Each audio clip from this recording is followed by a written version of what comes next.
pursuant to the North Carolina General Statute with our necessity of our county attorney's client privilege. So the way that the county, the public comments works is everybody gets 3 minutes. 3 minutes.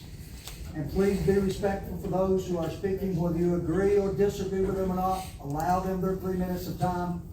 And you can applause or not applause, but please no booing. Have respect for these folks when they come up and speak, whether you agree or not. What I'm going to do when you go up and speak, I'll call your name. Looks like we do have 6 speakers, 3 on the library, and 3 that are not on the library issue. And I will hold my hand up when your 3 minutes is up. That means it's time to stop, and we'll go to the next speaker. With that being said, our first speaker is Mr. Tommy Lauder from the Congressman Edwards office. Is he still here? Is he going to come up? Good evening, sir. Thanks for coming. And your time will not start until you start talking. So if you're in the back of the room, it's okay. Go ahead, Tommy. Thanks for coming. Hello, Commissioners, County Attorney, Lynn, everybody that's here today. I just want to take this time on behalf, my name's Tommy Lauder. I'm the Congressional Field Representative for Congressman Chuck Edwards. I just want to let you know that it's overflowing of audience to know that Congressman Edwards will be having a town hall in this room next Tuesday. We invite the residents of Yancey County to come out, talk to the congressman about your concerns or anything that's on your mind. The time will be 6 o'clock to 7:30. Doors will probably open about 15 or 20 minutes after 5. We'll be happy to have everybody. The congressman will take questions from the audience before, during, and after. So just wanted to go up and come up, and I know that you had a busy night tonight. I don't want to be in the way, and just wanted to get a plug. And we'll see you next Tuesday. And Mr. Chairman, thank you for everything you do. Thanks, Tommy. Thanks, sir. Thank you. All right, next on our public comments is Ms. Liz Peverall speaking about the library. Thanks for coming, ma'am. Thank you.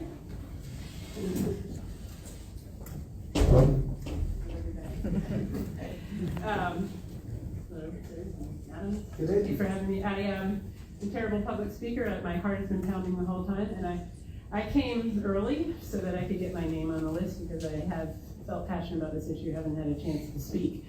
I may make everybody mad after this, but after the June 28th meeting, I had to go to the library anyway and got something notarized for free, service of the library, and sat and looked, I'm gonna cry, looked at all those resources that we have there that are available free to all our tax-paying citizens.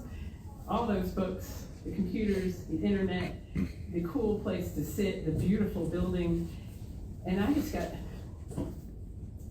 pretty choked up while I was there and seeing what we had just lost in that meeting. And you may have another answer, but the things that we're going to lose that I saw from, and I'm not the expert on this. Other people have done budgets, but we have a lot to lose if we leave our regional library system. The amount of funding we're going to lose. We would lose many of our books, internet access, resources, equipment, children's services, including many that are paid for by grants from the Amy Library system, the bookmobile, the Cardinal system to borrow books.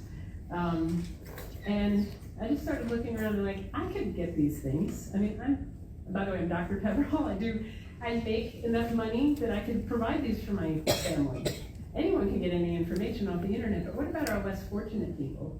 This is one of the things that our government is supposed to supply for its citizens, for every citizen.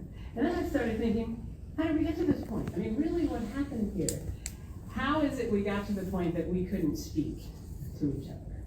I got here early. I didn't go on I probably have to say agreed with most of the majority of people who went on the walk, but I didn't go on the walk because one, I'm like, why do we have to have a radical walk to have a library? I mean, when did it come to the point that we had to have a march to have a public library? The other reason I didn't go is I wanted to get my name on the list. And I wanted to ask, and while I was waiting, I heard people coming up and going, oh, whose side are you on? Are you on the commissioner's side? Are you on these other people's side? I'm like, what do you mean sides? I mean, the commissioners should be on the side of the citizens of Yancey County, and we should all be on that side. And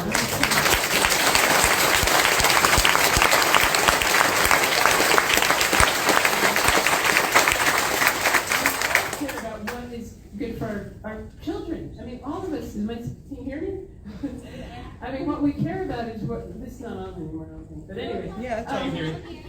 What would harm our children? Okay, I'm sorry, it's my 3 minutes up? Okay, well, anyway, one more.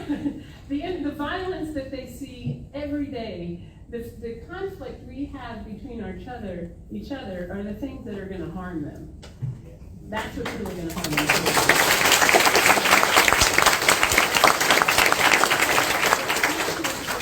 To replace these resources that we're going to be leaving behind. I want fiscal transparency of how each one of those resources is going to be replaced.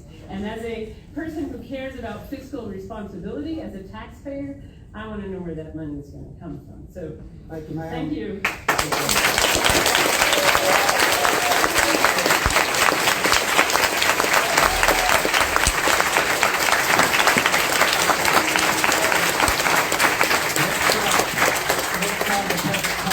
Is Miss Sue Clark, also speaking about the library. Thanks for coming, ma'am. Thank you. Good evening, Commissioners. Good Thank evening. you for the opportunity to speak. Again, my name is Sue Clark and I'm a resident of Burnsville. According to the Yancey County Government webpage, the Board of Commissioners is the county's legislative body. It also serves as the chief administrator for several important county operations. The Board of Commissioners' primary duty as the county's legislative branch is to match the county's revenue with expenditures in adopting an annual balanced budget for the entire county. Each of the separately elected officials is responsible for adhering to the adopted budgets affecting his or her office. The commissioners are responsible for the operation of budgets under the control of various appointed department heads. Also, within the legislative capacity, the commissioners are responsible for adopting, amending, and repealing all county ordinances. This includes traffic, zoning, planning, and public safety ordinances, as well as any other ordinances concerning the general welfare of the county. With this being said, regarding the Yancey County Library, it is imperative that the commissioners not overstep their bounds. The library is a regional library that serves Avery, Mitchell, and Yancey counties.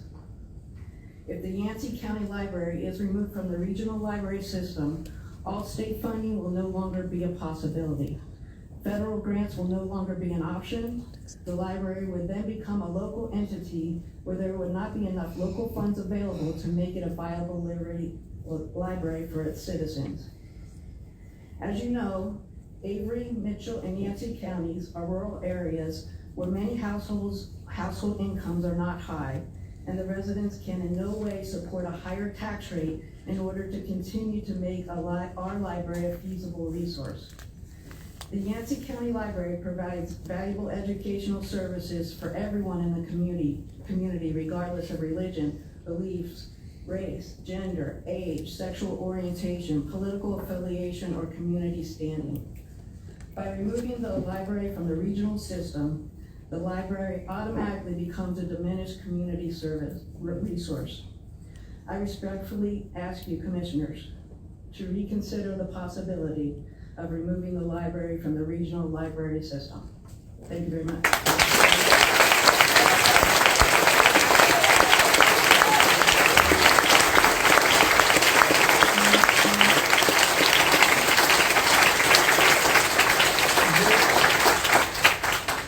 Next is Miss Jane Brown Willig. Good evening, ma'am.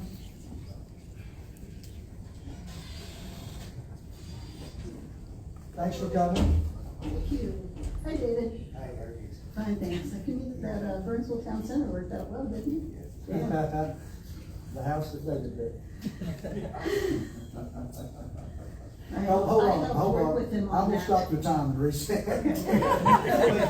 Go ahead. I am a 30-year Yancey County resident and a voting citizen. I'm a mother of 2 children who graduated from Mountain Heritage High School. I have been an employee of the Yancey County Public Schools, the Health Department, the Middle School Health Centers, Tow River Arts Council, and a volunteer for the Carolina Mountains Literary Festival, as well as other nonprofits. Your idea to be self-sufficient and remove Yancey County from its surrounding counties sounds like self-sabotage to me. I wonder what island you have purchased to separate yourselves from the outside world. Or do you plan to build a wall around Yancey County? You are doing the citizens of Yancey County a disservice to take on this mission. Our children will venture out into the world, and it will be better for them if they use their discerning views and morals so that they can resist things that are not in keeping with their values.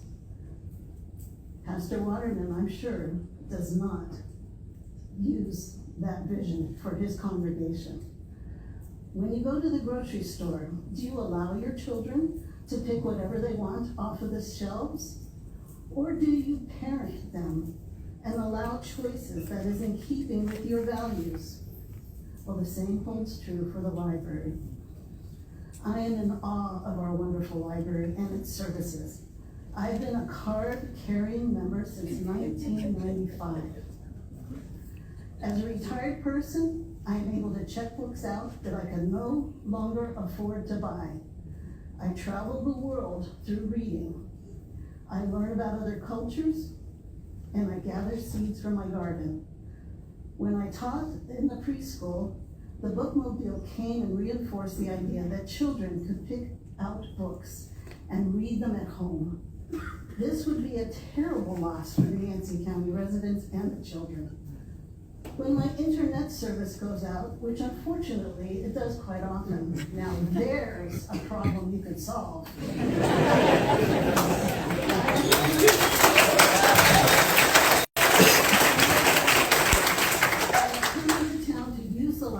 Computers, and I use the library weekly. I will miss the library terribly, and my retirement years will not be as golden or silver, whichever you feel.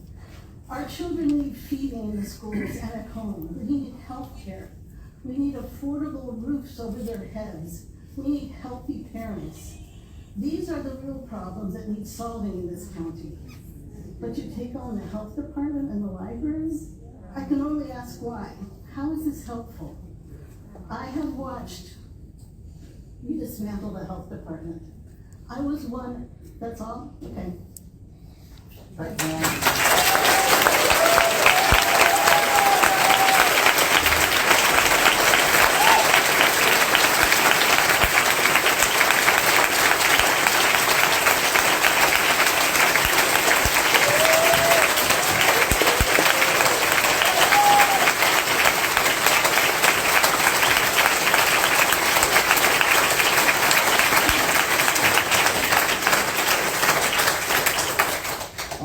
Next is Ms. Jean Edwards speaking about the 2% discount in August and Airbnb.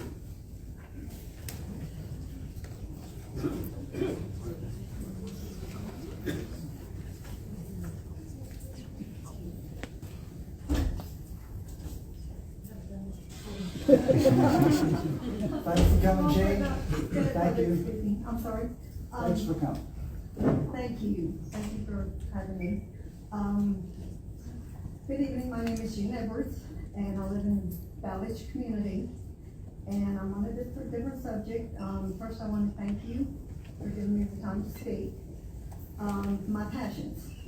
I have actually contacted 3 people in the courthouse about this particular subject. 2 told me I would be wasting my time, 1 said, go for it. So, I am. So I'd like to start by requesting a 2% discount for tax payments in August to be extended until the end of the year. I don't know, can y'all hear me? Yeah. Yes. I'm sorry, I forgot the microphone. Let's see, until the end of the year, because of the backlog of the formal tax appraisal hearings that could take up until the end of the year to be heard. I don't think it's fair that the residents of Yancey County have to suffer not getting their discounts because of the backlog from the tax office. I was told by the county manager, who suggested I pay mine in August, and if I win my appeal after all, if I win my appeal after August, I will be reimbursed, which did not sit well with me because all the local residents in East County who cannot afford the outrageous tax bills they're getting ready to receive will suffer. I thank you for your consideration in this matter. Okay, next. Many Yancey County residents are outraged by the amount of Airbnbs going up in all of our neighborhoods. Is there no control over the amount of permits issued for them and also short-term rentals? Are there no zoning laws for these issues, and if not, why not? This situation is out of control and needs to stop somewhere. And I think I speak for a lot of local residents who feel like it's up to the county commissioners to take action on these issues or go to the source of the problem. Thank you for your time, and I'm pretty sure these are ongoing issues that you have already heard. Thank you, Jean. Appreciate it.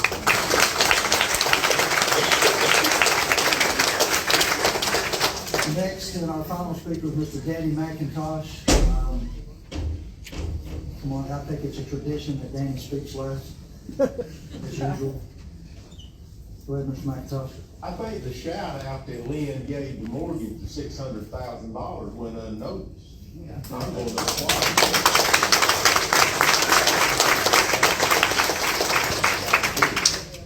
But a couple more people I want to talk about just a bit. When the voluntary agriculture district program came in 2017, Jeff Boone and I spent quite a bit of time talking about that and thinking about how that you actually make that available on the GIS system. And it's not as simple as pushing a button. And that was done last week. That's up. So I'm gonna shout out to Jeff Boone. He's not here, but Jeff takes his job very seriously. He does, and he's made that happen. That's a coordination between different vendors and so on, and a thought process to do that. But I saw it, and you will see it if you go to examine a property on the GIS that's within half a mile of one of these districts. It shows up in big red letters on the left-hand side of the screen. So I was happy to see that done because I know it wasn't a task. But David and the Agriculture Extension Group over there are doing a fantastic job. They are really an asset to the county. It's just amazing what they're doing. He didn't call that Jordan by name, talking about 4-H, but I know who he's talking about, and she does do a fantastic job. Thank y'all. Thank you, Danny.